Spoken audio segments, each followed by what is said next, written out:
we'll start with the first question because that's two parts and those are two detailed answers. So first of all, with the nutrition, yes, forget the calorie cycling. Like, that's more in depth than what most people need. Bottom line is more than likely you're going to calorie cycle without even knowing it. It's why the calorie buckets are that. They're a range. So like you'll see it's like 1,200 to 1,500.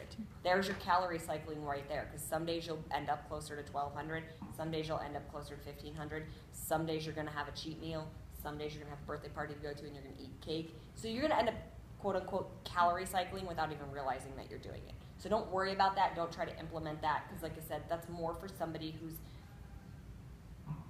into the athlete area, extreme, blah, blah, like that detailed. So with the nutrition program, it's just stick to it, literally. Like, it's a way of life. It's just stick to what is in the book. The things that I talk about in terms of adapting to it, I see this a lot, is it's week 1, I don't feel good, I'm nauseous, I have headaches, maybe I'm not eating enough. That's not what it is. And it's your body detoxing from all the crap that's probably been in it. Even if you think you're eating healthy, like you'd be shocked at what somebody says is like, no, I eat really healthy. And then they run down the list and you're like, what? But I didn't hear a vegetable in there. And I heard like a piece of fruit and there was like 7 cups of coffee. And you're like, where is the health part of it? So usually the first 7 to 10 days is your body detoxing. And that just takes some getting used to, or people be like, I'm really sluggish, I'm tired.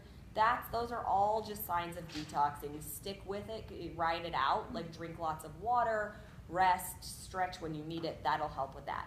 In terms of the workouts and not plateauing, there's a million different ways, like literally there's a million different ways, and it just depends on how you want to approach it. So if you're doing extreme and you make it through 1 round, the next time you do it, you should be upping your weights because you should be stronger.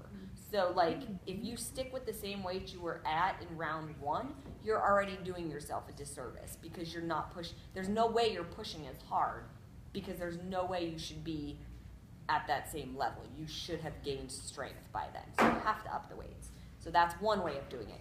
You can mess with the order in which you do the workouts. You can do doubles, so you can follow the doubles calendar. Yes, you can take a break in between a fixed round and put in something else. You can go do Insanity, or you can go do Size, or you can go do P90X, or any one of them, and then you can cycle back into it. You could throw in a run on top of it a few days a week. You know, like, so any way that you make it up so that it's not the exact same thing that you've always been doing, you could change the time of day that you do your workout, and your body will be like, this is different.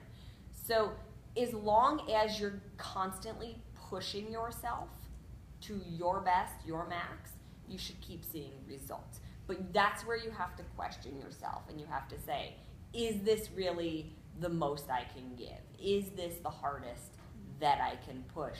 Or am I falling into oh yeah, I really like this one because now my body's adapted to it and it's not as hard, and so that's why you're doing it. So make sure you're always at that peak performance level, and you'll see results.